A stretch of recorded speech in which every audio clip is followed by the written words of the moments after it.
everyone, and welcome to English with Jessy, where learning English is easy, fun, and for everyone. I'm Jessy. And I'm Jack. Hello, everyone. It is so great to be here with you again today. Jack, how are you today? I am great, Jessy. I am very happy today Oh, yes? Why are you happy? because today's topic is very useful. Very, very useful. It really is. Today we are talking about the most common English mistakes that beginners make. Ah, yes. Mistakes. Everyone makes them. Everyone, even me. Even me. Even teachers. Yes, and that is okay. But today, we will look at these mistakes and learn how to fix them. Fix them. Like fixing a broken bicycle. Exactly like that. But easier. No tools needed. I like that. No tools. Just English. Just English. But before we start, everyone, please do us a small favor. Yes, please. If you are enjoying English with Jessy, please click the like button. Yes, the little thumbs up. It helps so much. And please subscribe to our channel if you have not already.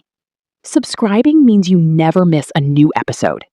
And share this episode with a friend who is learning English. They will thank you. They really will. Okay, Jack, are you ready? I am ready. Let's fix some mistakes.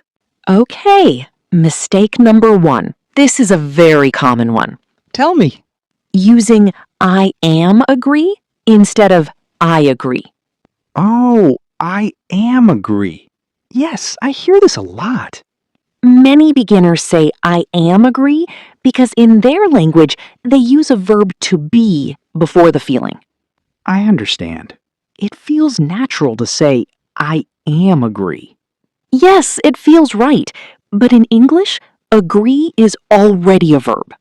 Ah, so we don't need am. Exactly. We just say I agree. Simple. I agree. Short and clean.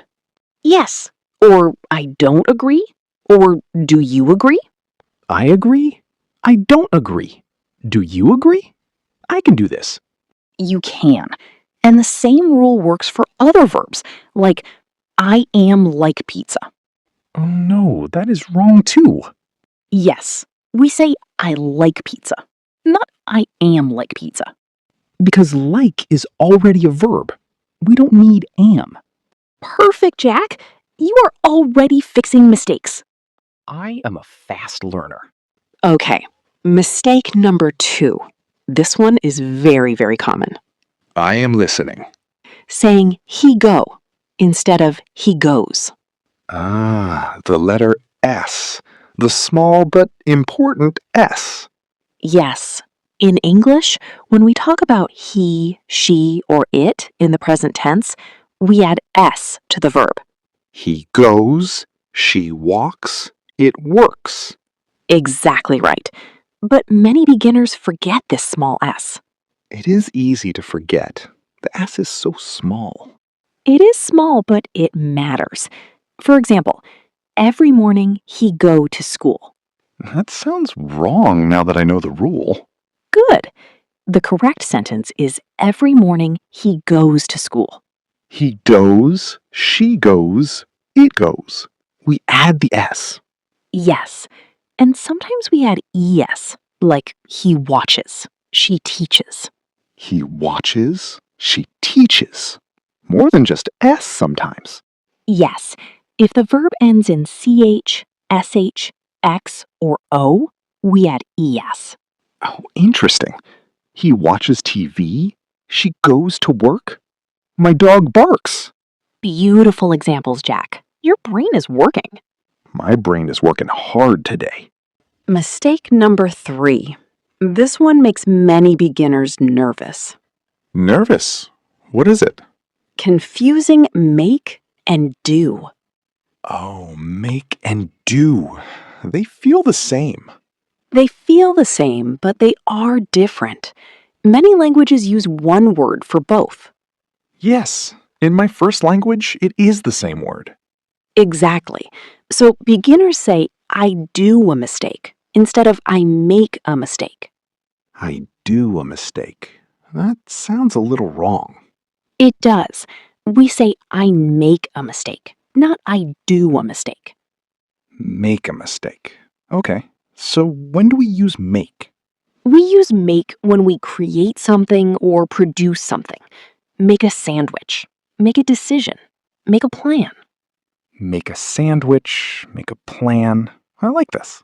And we use do for actions and tasks. Do your homework. Do the dishes. Do exercise. Do your homework. Do the dishes. Okay, I think I see the difference. A simple trick. If you are creating something, use make. If you are doing a task or activity, use do. Make a cake, do the laundry.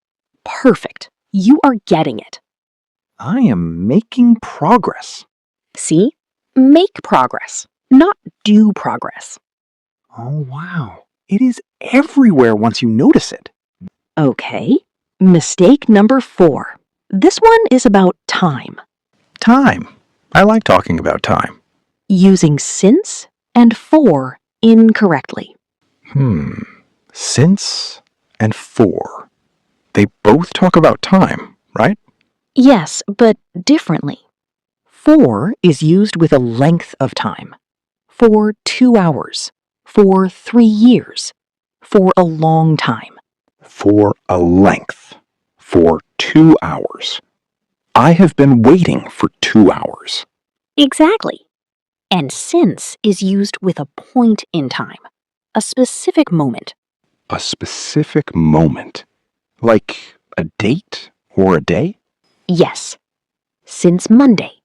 Since 2019. Since I was a child. I have been learning English since Monday. Perfect sentence, Jack.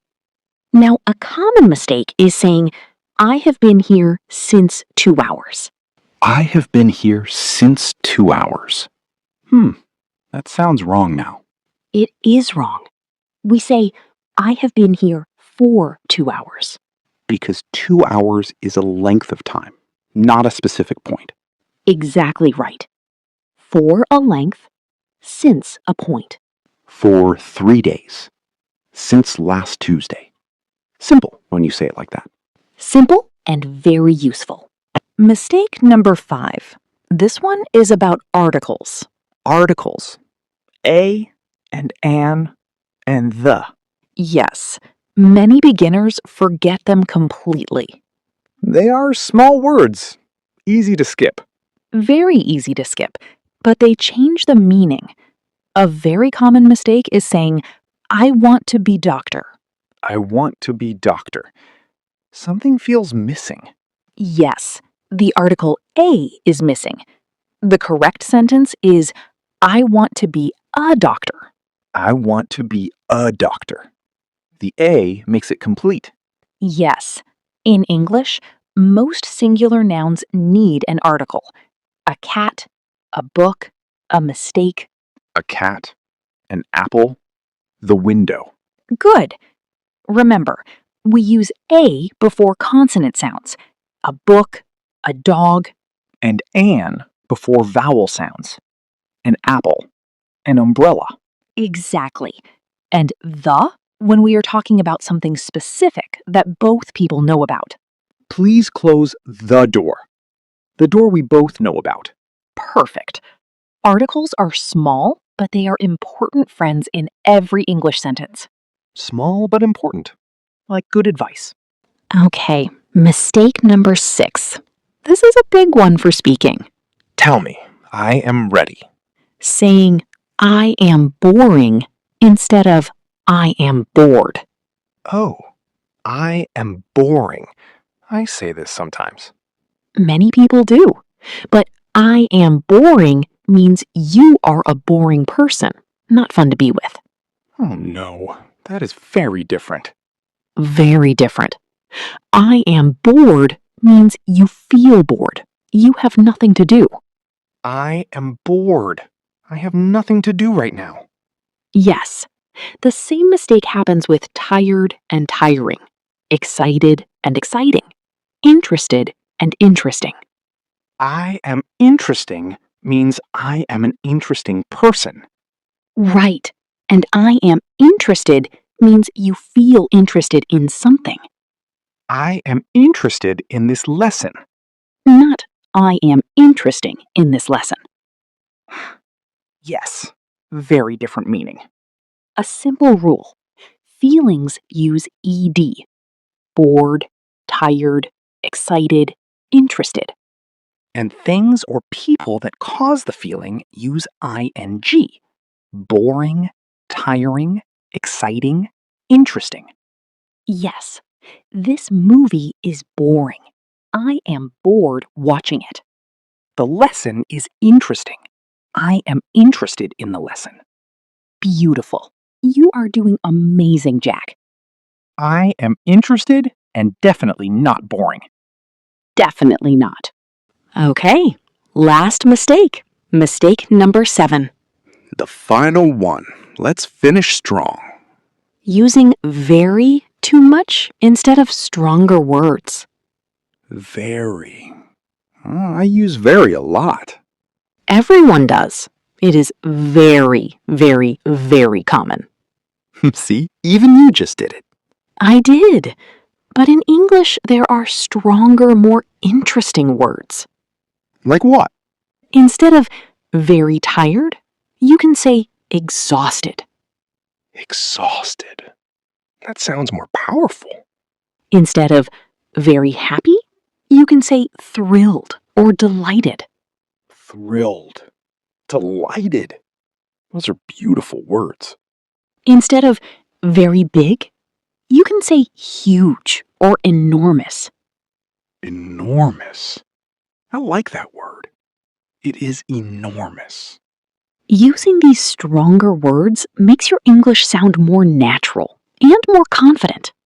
So instead of I am very tired after work, I can say I am exhausted after work. Exactly. One strong word is better than very plus a weak word. One strong word. I will remember this. You don't have to remove very completely, but mixing in stronger words makes a big difference. Big difference. Or should I say, an enormous difference? Perfect, Jack. You are a fast learner. Okay, everyone, let's do a quick review. Yes, mistake number 1. Don't say, I am agree. Say, I agree. Mistake number 2. Don't forget the S. He goes, she walks, it works. Mistake number 3. Make a mistake, not do a mistake. Make creates. Do does tasks. Mistake number 4. For a length of time. Since a point in time. Mistake number 5. Don't forget your articles. A, an, and the are your friends. Mistake number 6. Feelings use ED. Bored, tired, excited. Things use ING. Boring, tiring, exciting. And mistake number 7. Replace very with stronger words. Exhausted, thrilled, enormous. 7 mistakes, 7 fixes. And now you know them all. I feel more confident already. Good. Mistakes are not the enemy. Mistakes are how we learn. Yes, every mistake is a step forward. So keep speaking, keep practicing, and don't be afraid to be wrong sometimes. Being wrong means you are trying, and trying means you are learning. I love that, Jack. Okay, everyone, before we go, we have a question for you. Yes, our homework question for today. Tell us in the comments below, which of these 7 mistakes have you made before? We all make mistakes, so don't be shy. Write it in the comments. We love reading them. And if this episode helped you, please give it a like and share it with a friend. Subscribe to English with Jessy so you never miss an episode. Thank you so much for learning with us today. We will see you in the next one. Bye, everyone. Goodbye. Keep practicing. You are doing great.